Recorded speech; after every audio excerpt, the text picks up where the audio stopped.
This is LiveWell Talk on the Healthy Living Clinic.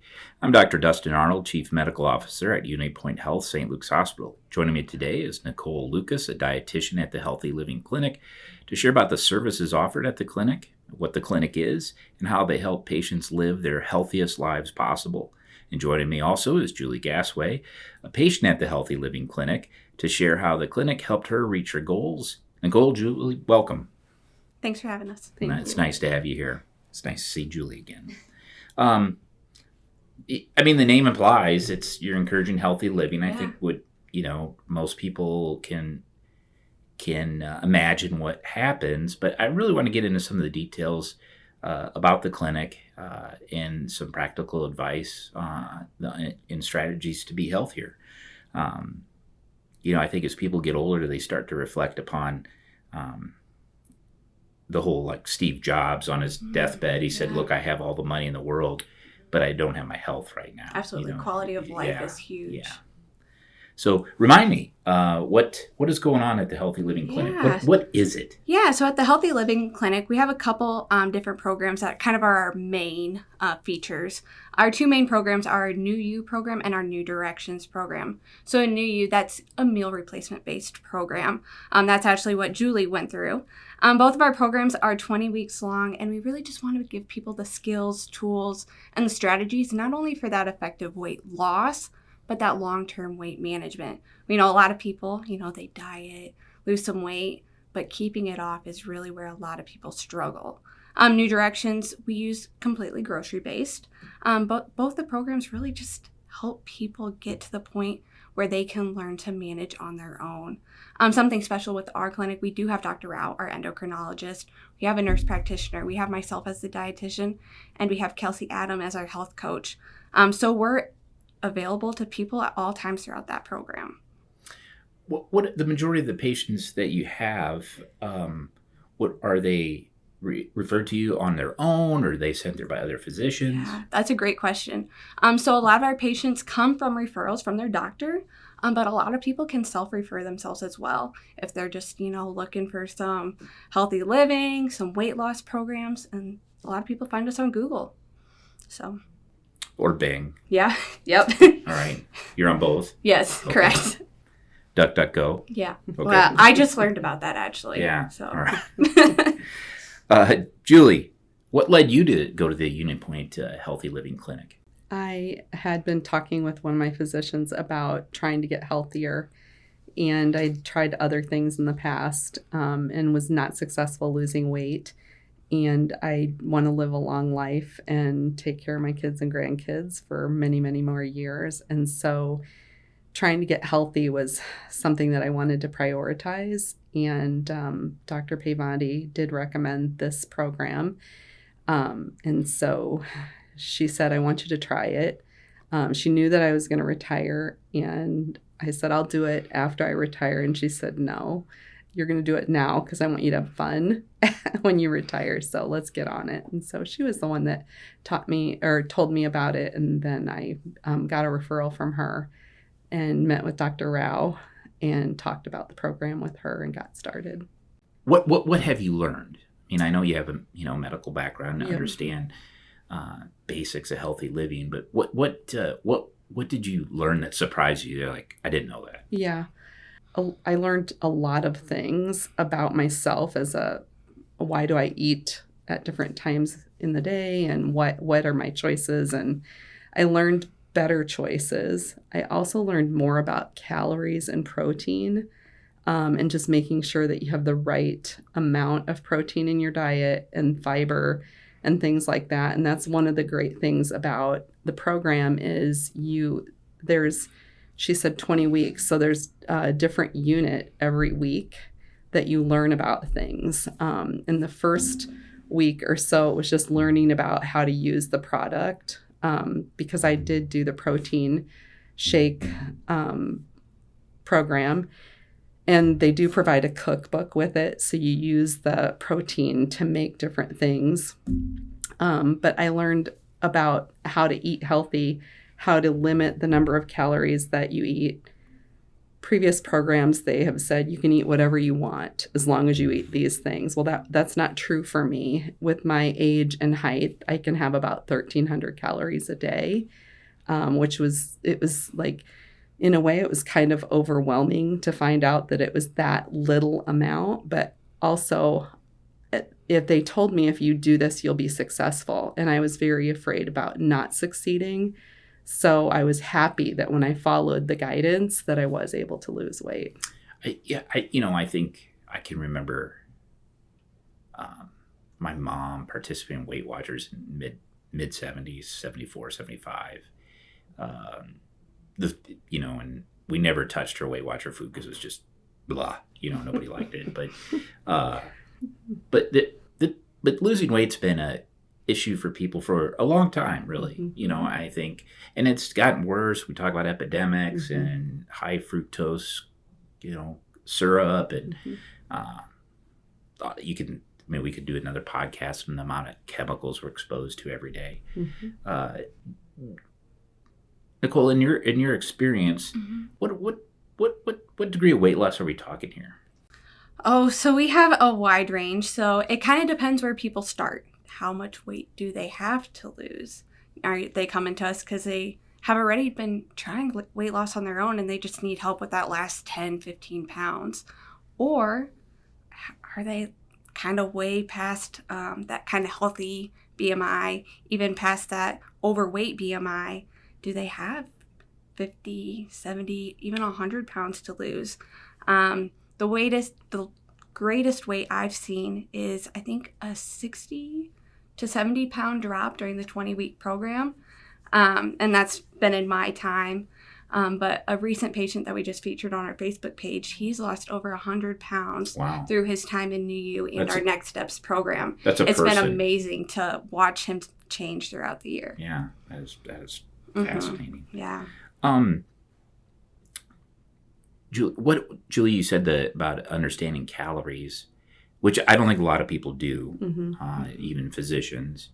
I think people underestimate how much calories they consume in beverages, Mm-hmm. a lot. What has been the most difficult part of the program for you? I would say probably getting through the day is not difficult as far as managing calories and what I'm eating. But in the evening, when you want to sit on the couch and watch TV, it's very tempting to go back in the kitchen and get some more snacks. And then my husband, he's super tall and he can eat more calories in a day. And so sometimes my choice is, do I want to eat during the day or do I want to hold off and have those calories at night with him because it's fun and that's when we're together and watching Netflix.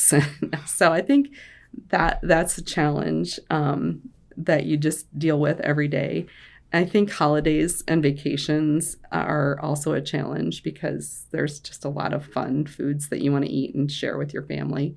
But you just have to get back on the horse on Monday and start back in again. A friend of mine who's an ER physician, I remember he posted one time on social media and he equated falling off your diet for a day. People are like, well, I fell off, so I'll just go back to my old eating habits. Yeah. And he said, if you drop your cell phone, do you jump up and down on it or do you pick it up? Mm-hmm. And I thought that was a great analogy because I think we've all done that. Yeah. Or waited till New Year's resolutions Yep. to accomplish something or some special date. There's never a perfect time. No, I totally agree with you there, Yeah. Nichole. Now we've talked about weight loss. What are there other benefits to the clinic or expertise that you provide? Yeah, absolutely. So people come to us for a variety of different reasons, whether they're trying to manage their diabetes. They've been told they have pre-diabetes and they're scared about being diagnosed with diabetes. So they know that diet can help. So they're here. What can I do? How can I prevent this from developing? My favorite reason that I've heard recently is she wants to become a better actor. She's planning on retiring soon and she knows her body can't do what she wants it to do at the size she's at. So she's trying to get healthier so she can have fun doing that. We talk a lot about people's why. At their first class, we have them write down on a colored piece of paper, why are you here? Why did you sign up? We see a lot of different reasons. Usually it's to be healthier, to be around to see my grandkids. We know weight loss has a lot of other benefits outside of just the number on the scale. And what surprised me as a physician, how there's an internal thermostat for all patients. So you could weigh 400 pounds and lose 75 of it, and you're off your diabetic medications. There's just like this certain line that the body's like, we crossed it, we can't. Where someone else could proportionally lose the same amount of weight and still be on their medications. Right. It's just different for each person. So, I mean, even 20% weight loss, 10% can contribute significantly to healthy living. I mean, do you encourage like moderation for like alcohol and cigarettes? Is that in the program as well? During our 20-week program, we kind of ask people stick to the structure, that they follow the program. But definitely, especially towards the end of the program, we talk about we're not going to say no to cake and ice cream and fun events and maybe having a drink with some friends all the time. How do we learn to manage that in a healthy way? Now, are we going to go out with it every single night and have a drink with friends? Probably not. But how do you fit that in, on a weekend or during a holiday, a special event? It's easier to avoid as you get older because the hangover lasts longer. That kind of motivates some of us. What is the strategy to maintaining it? Is it teaching the skills that Julie mentioned? Yeah, absolutely. So a lot of the skills that you use to lose the weight, you can use those to maintain that weight loss as well.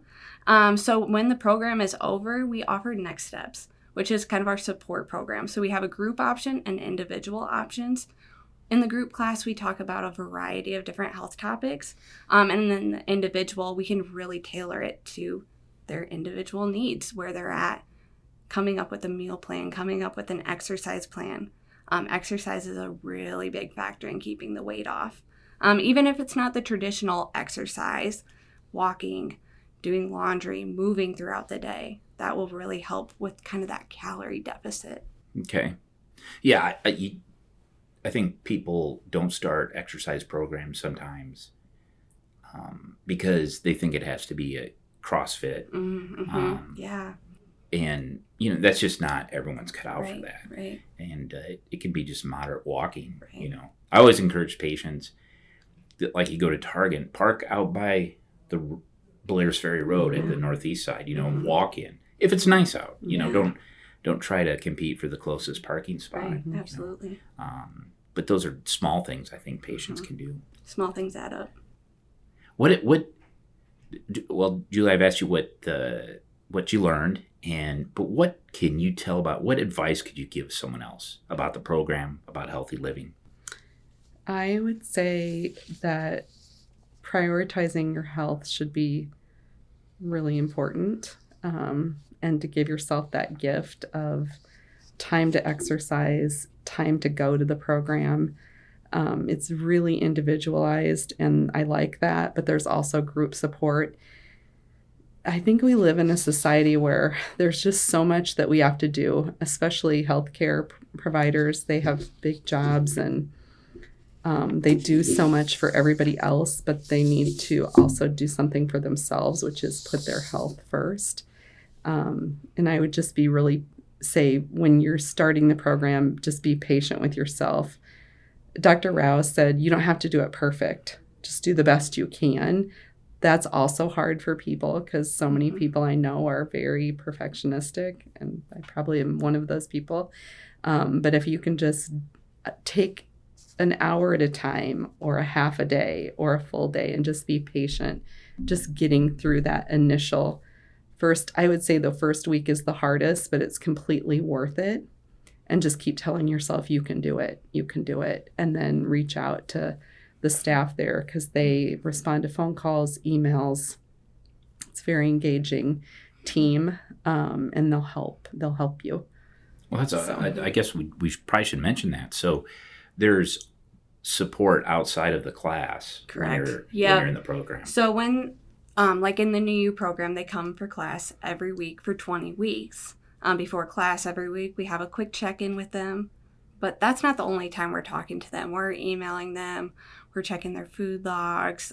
They're available to call us at any time. We want to make sure that they have that support throughout that week. We know sometimes 5 minutes one day a week isn't enough to give them that support that they really need to get all their questions answered, especially the first few weeks adjusting to the program. Well, and we just eat because it's breakfast, lunch, and supper, 3 times a day. Our whole life is organized around eating, because you do need to eat to live, but you shouldn't live to eat. Isn't that's the phrase, right? Yeah. And I can remember being in medical school, and I think we got maybe a week's worth of nutrition, and it was more the biochemistry of fats, proteins, and carbohydrates, not really something that you can translate to everyday advice. That's although I did take care of patients, and this was over in the Grinnell area, and they would say, I just, I talked to them about their diet and weight loss and their diabetes, and they'd say, I just have to get back on a Doc Mapplethorpe diet and I'll be fine. And so I was taking care of Dr. Mapplethorpe. He was in his 90s, and I said, hey, patients say that, and what is it? And he would tell them to eat a bowl of oatmeal in the morning, eat a TV dinner at noon, and a TV dinner at supper, and nothing else. And I thought, wow, that's pretty. It's basically portion control, right? Yeah. I think portion control is part of it. Definitely. Understanding what a large portion is. That's a great thing with the meal replacements. 4 meal replacements in a day give them 100% of the vitamins and minerals that are kind of required, so they don't need to supplement with an extra multivitamin or feel like they're lacking anything. But in New Directions, we really emphasize that, like portion control, but making sure you're getting those nutrient-dense foods, not just the calorie-dense foods. Oh, yeah, that makes sense. I went to, there was a conference last spring, and it was focused on obesity one day. It was through the Medical Society. And they talk about processed foods. And since then, I made an attempt to eat unprocessed foods, meaning I can recognize what it is. So that's chicken, that's, an orange, etc. And I don't know if I've lost any weight, but I certainly feel better not having high processed foods. Yeah. But they're everywhere. Yes. And they're so convenient. Yeah. It's just hard. And they're, I would say, to eat healthy, you have to put more work into it and maybe spend a little bit more money on what you're eating. I don't do a lot of grocery shopping. Hopefully my wife's not watching this. But I've heard other patients say that, and other experts, that it's really expensive to eat healthy. How true is that? And do you learn any skills to avoid that? Now, everything's expensive right now with inflation, et cetera. But what are the skills that you teach them to not be a victim of advertising when they go to the grocery store? Absolutely.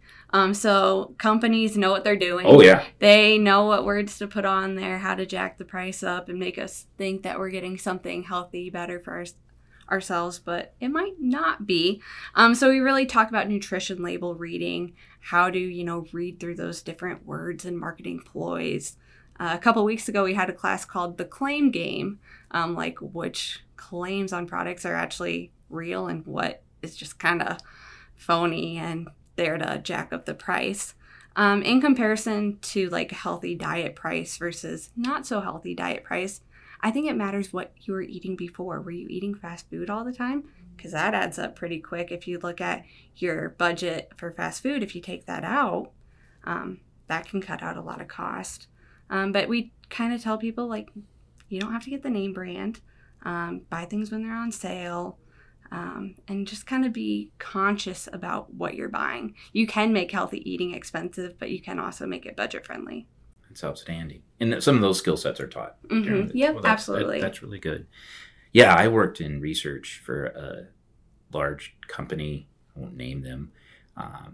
But they make cereal and they make other treats. Yeah. And but I worked in research, and we would have lectures by marketing. And yes, they know what they're doing. They know how they position things and whether or not light is spelled Lite versus Light. Those mean different things. It's really fascinating. Yeah. And kind of like shocking in a way, right? That they're doing that, but that's their specialty. Nichole, how did you become a dietitian? I mean, what got you in that? Yeah, so I knew I wanted a job working with people, and actually my mom suggested I job shadow a dietitian in high school, and I was like, yep, I think this is what I want to do. Through my education and internship experience, I really determined that I wanted to be on the outpatient side, kind of get that more meaningful connection, not just a quick in and out. Being able to see like that direct correlation between food and health, especially in diabetes, chronic kidney disease, is really impactful because you can see almost immediately the impact that food has on the body. And through my job, I'm able to help people with their weight management, but I get to help them improve their relationship with food.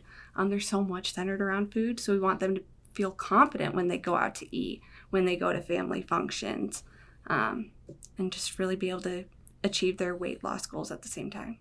Well, that's outstanding. Helping people is always rewarding, wouldn't you say, Julie, in our careers? Absolutely. It has been. Well, Nichole, Julie, thank you for coming and joining me and informing our listeners about the Healthy Living Clinic. Once again, this was Nichole Lucas, a dietitian at the Healthy Living Clinic, and Julie Gasway, patient at the Healthy Living Clinic. To learn more, please visit unitypoint.org. Thank you for listening to LiveWell Talk On. If you enjoyed this episode, don't forget to subscribe, and if you want to spread the word, please give us a 5-star review and tell your family, friends, neighbors, strangers about our podcast. We're available on Apple Podcasts, Spotify, Pandora, or wherever you get your podcast. Until next time, be well.